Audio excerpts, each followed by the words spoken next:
Hello 8th graders, welcome back. Today we're going to continue our conversation about potential and kinetic energy, although today we're going to look at energy conversions. So in the last lesson we talked about how potential and kinetic energy can turn into each other. Today we're going to use that concept to actually calculate some outcomes when they turn into each other. You're going to need your notebook like always. Please make sure you're on a fresh page and you have labeled it potential and kinetic energy conversions. And you also need to make sure that you have finished the warm-up before continuing with this video. So if you haven't done that yet, please pause, go back and do the warm-up, and then come back. So your objective today is to be able to explain the transfer of energy as an object falls and how this changes if friction is around. In order to start, we're going to take a couple of quick notes. So over on your notes side, I need you to please copy down what you see on your screen. This is the rule that we're going to keep coming back to over and over and over again, and it actually has a name. It's called the law of conservation of energy. If you've ever heard of the laws of thermodynamics, we're starting to technically get into the laws of thermodynamics, which sounds very smart and brainy. So later on today, you can tell everyone that you learned one of the laws of thermodynamics. But the law that we're going to look at is that energy cannot be created or destroyed, only transformed. And probably this sounds familiar, at least I hope it does, because it's really similar to one of the laws that we did in chemistry when we talked about how matter can't be created or destroyed. They are absolutely related. So that's the rule. You can't create or destroy energy, you can only change it. You can move it from one place to the other, you can turn it into other kinds of energy, but you can't get rid of it, and you can't just pop it into existence out of nothing. So when that comes to what we're doing with potential and kinetic energy, if you look at, for example, the car on the track like we had from last time, the car always has the same total, but that energy that it's got can be in the form of kinetic when it's at the bottom, or it can be in the form of potential when it's at the top. But the point is that it's always 100 in total, and we can use that idea to find missing information. Here's an example of that. So let's say that we have a soccer ball that we're holding up in the air at 8 meters. And we know that the soccer ball has a mass of 0.6 kilograms. We want to know how much kinetic energy did it have at the 3 meter mark. I need you to make a sketch of this with a little scale on the side and a soccer ball over on your note side, because this example is going to be useful for you, especially on assessments, but also as you go through the rest of the practice questions for today. In case you need them, the equations from last time are down on the bottom left of your screen for kinetic and potential. We're going to use them a bunch today too. And there are some steps that we're going to use. So this needs to go over in your note side too. The steps for potential and kinetic energy problems go like this. Our first step is to find the total energy at any spot. In all of these questions, you're going to be given enough information to either find the kinetic energy or the potential energy at one of the spots in the problem. For this one, we're told the mass, and we know how high it is at this spot at the 8 meter mark. That's enough information to find the potential energy. So step number 1, we're going to find the potential energy for this soccer ball. Potential energy is, of course, mass times gravity times height. They told us the mass was 0.6, the height was 8, and we know that gravity is 10. So we just throw those things into our calculator. And now we know that the potential energy of the soccer ball to start with was 48 joules. Here's why that is so important. This means that throughout the fall, that's what the total energy is going to be. Because remember, energy cannot be created or destroyed, only transformed. That's the law. So if it's at rest up here at the 8 meter mark, that's all the energy it's got. It's only in the form of potential. So we know that every other spot on this scale is also going to be a total of 48. Now, some of that energy is going to turn into kinetic, and of course that's what we're figuring out down here at 3. So that leads us into step 2.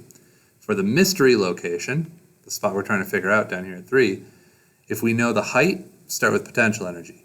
If we know the velocity, start with kinetic energy. So we go back to the question and see what they gave us.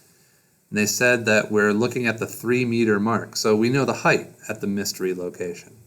So we're going to start with potential energy. So for step number 2, potential energy, again, is mass times gravity times height.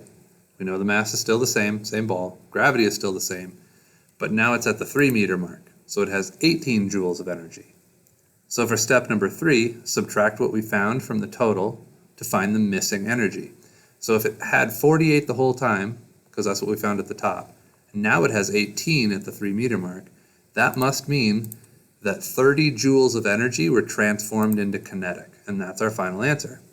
Pause this video if you need to add any of these details to your notes. Now it's your turn. Over on your practice side, I've given you another kind of question, but it's going to use the exact same steps. So use the steps that you just wrote down from the last one. I'm going to give you a couple of hints though. So this is a basketball that's rolling up a hill. So in this example, we're given a mass of the ball, and this time we're given the velocity of the ball. So you're going to kind of flip this around from last time. I've given you enough information to find the kinetic energy at the beginning, and I've given you a velocity at the end, so that's enough information to find the kinetic energy at the mystery location. Your job is to figure out how much potential energy did it have when it rolled up the hill and slowed down to 1 meter. 1 meter per second, excuse me. So please pause this video and try these on your own now. Ready, go.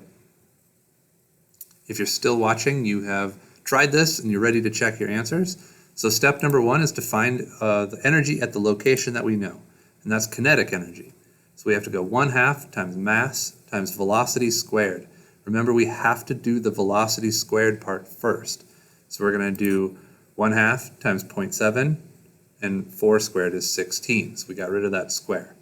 Now we just have multiplication. Multiply these three things together, and we get 5.6 joules.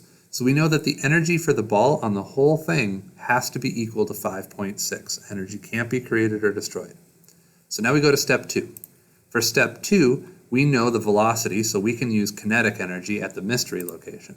So 1/2 equals 0.7. Now we're doing 1 squared. Remember, do the square first. So 1 squared, 1 times 1, is still 1. So we're going to do 1/2 times 0.7 times 1. And when we get that out of our calculator, we find out that the kinetic energy has dropped way down to 0.35. Well, that must mean that if it went from 5.6 to 0.35, that all of that missing energy has to be in the form of potential. So we subtract the two, we find out that the potential energy at this spot has to be 5.25 joules. Here's why this is really useful. If you're sitting wondering, well, why do I care about how much I'm missing energy is potential or kinetic? Why does that matter? Well, if we can figure out a missing energy at a mystery location, we can find a velocity and a height at any point on these kinds of problems. So here's a really great example. Let's say that you are building a roller coaster, and you know that the roller coaster's brakes are rated by the factory to be able to stop a 500 kilogram roller coaster safely as long as it doesn't ever go over 18 meters per second. 18 meters per second is pretty fast. And as you're looking at the ratings on your brakes, you are thinking, well, I want to make the first hill of my roller coaster be 21 meters tall. From just that information alone, we can figure out if the roller coaster would ever get over 18 meters per second. I'm going to show you how to do that next. So back over on your note side, I didn't have space to put my little notebook picture, so make sure you're over on your note side. On your note side, I'm adding 1 step to the 3 that you already have. So you can go over to your notes and add this step number 4 to what you've already written down. Once we've done the first 3 steps and found a missing energy, step 4, the new step, is we can use that energy that we found to solve for a missing variable. So we're going to do that together right now. In the sketch of the roller coaster, the top of that hill, they told us, was 21 meters tall, or at least that's the hill we're planning on building. So since they gave us a height and we know the mass of the roller coaster, we can find the potential energy that the roller coaster would have at the top of the hill. So that's what we're going to solve for. Mass times gravity times height. So 500 times 10 times 21. 500 is the mass, 10 is gravity. We want a height of 21. We throw those things into our calculator and we find out that the roller coaster would have 105,000 joules, which is a lot of energy. Step number 2 is to figure out at the mystery location. So we know that the cart is going to be going the fastest at the bottom of the hill. So let's figure out if we're going to break our little speed limit of 18 meters per second at the bottom of this hill. Well, at the bottom of the hill, I don't really need the equation because I know that the potential energy has to be 0 because it can't go down any more than the bottom. If it's at 0, all of that energy that was potential at the top of the hill got turned into kinetic energy at the bottom of the hill. So that leads me to number 3. Step 3 was to subtract what we found. 105 minus 0 is 105. So all of the energy is 105. Now we go to step 4. With that energy that we just found, we can plug it back into the kinetic energy equation to find V. So we start with our equation. Kinetic energy is 1/2 times mass times velocity squared. Now we know the kinetic energy. We know our kinetic energy at the bottom of the hill is 105,000, so we can put that number right here where the Ke is. We know the mass of our coaster, so we can put that in the place of m, and then we have all that's left is to solve for V. So let's do that. I've plugged in the things that we know, and now comes a little bit of algebra. And if you haven't done squares yet in your math classes, pay very close attention and maybe take down some good notes so that you can do these problems on your own later. So in these kinds of questions, we want to leave the undoing of the square until very last. When we're running through the equations when we actually have a number here, I've always been telling you, do the squares first. Well, when we're undoing these problems, now we're going to save it for last. So we're going to multiply our 1/2 times our 500 and just leave that V squared alone for right now. So we'll have 105,000 equals 250 times V squared. Now let's leave that V squared alone still. Since these two things are being multiplied, we're going to divide in order to undo those things. So divide by 250. When we do that, we get 420 equals V squared. Now in order to undo a square, we have to do a square root. So on your calculator, we need to do the square root of 420, and what we get is 20.5 meters per second. In other words, we have just figured out that if this coaster starts at a hill of 21 meters, it's going to be going 20.5 meters per second by the time it gets to the bottom. Well, the brakes manufacturer said that it can't go over 18, so this is definitely an unsafe hill. Not safe. Pause this video if you need to add anything to your notes. So we can tell a lot with just a little bit of information. For example, let's say we've got this kid here on a skateboard and we know he has a mass of 45 kilograms and he's in maybe a half pipe, or maybe it looks like a jump, and he's starting at 40 meters. From just that information alone, here are some of the things we can figure out. We can figure out how much kinetic energy he's going to have at the bottom of the hill. We can figure out how fast he's going to be going at any spot as long as we know the height of that spot. And we could also figure out how high up he is when he's going certain speeds. We can flip it around. Like if I want to know how fast he's going at us, or where he is when he's going a certain speed, we can find all three of these things. And that's what you're going to do next. On your practice side, I need you to pause this video and find these three pieces of information using the steps that we've been practicing so far. When you're ready to check your answers, unpause the video and keep watching. If you're still watching, you are ready to check your answers for these three questions that are on your screen. Let's do that now. So let's start with the one that requires fewer steps. We're going to figure out how much kinetic energy he has at the bottom of the hill. Well, first we have to figure out how much energy he's got at the top. So we're going to do potential energy since we know his height and we know his mass, and those are the two things we need. So potential energy is mass times gravity times height. When I plug those things in, I get that he has 18,000 joules at the top, which means that he also must have 18,000 joules at the bottom, but at the bottom it's all in the form of kinetic. For the next one we're going to do, I want to figure out how fast he's going at the 15 meter mark on this hill. So just like last time, we're going to start with his 18,000. We know he's got 18,000 the entire time on this ramp. At the mystery location, I'm given a height. So if I know his height is 15 meters at this mystery location, I can find his potential energy there and subtract it from the total energy that I know that he's got the whole time. So I'm going to start with potential for my mystery location, and I find his mystery location potential energy to be 6,750. Well, if his total the whole time was 18,000, if I subtract this 6,750, I'll be able to find his kinetic energy, and it's 11,250.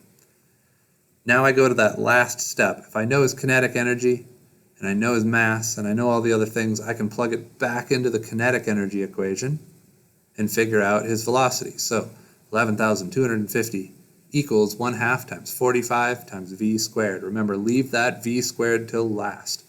So we're going to go 1/2 times 45, do some division, do our square root, and we get 22.36 is his velocity at the 15-meter mark. For the last one, how high up is he when he's going 25 meters per second? So we don't know where this spot is, but we're given information about the mystery location. So just like last time, we know his total energy. We've already done that step from the very first part. And we can find his kinetic energy at the 25 meters per second, or wherever that spot is. We know what his kinetic energy will be because we know his velocity. So we're going to plug that into the kinetic energy equation with his mass and his velocity, and we find out that wherever that spot is, his kinetic energy is 14,062.5 joules. Now, just like last time, we're going to do some subtraction to figure out, well, if that's his kinetic energy at the mystery spot, what's his potential energy? When we do our subtraction, we find out that his potential energy is just a little under 4,000. Now the last step is to plug it into the potential energy equation so that we can solve for height. When we do that, we're going to plug in these numbers just like you see it on my screen, and we're solving for h this time. So we're going to multiply 45 times 10, which is 450, and then divide both sides by 450. And what we get is a height of 8.75 meters. So when the kid is about right here where my mouse is, he's going to be going 25 meters per second, is what we just figured out. To close out the practice for this lesson, I need you to go into the Google Classroom, and there is a Google form for you to fill out about Hector. All of the questions are in there. You need to do all of your work on a piece of scratch paper because you're only punching in your answers into the Google form. When you are finished, your very last step for today is to do a short gizmo, which is also in Google Classroom. Ready, go.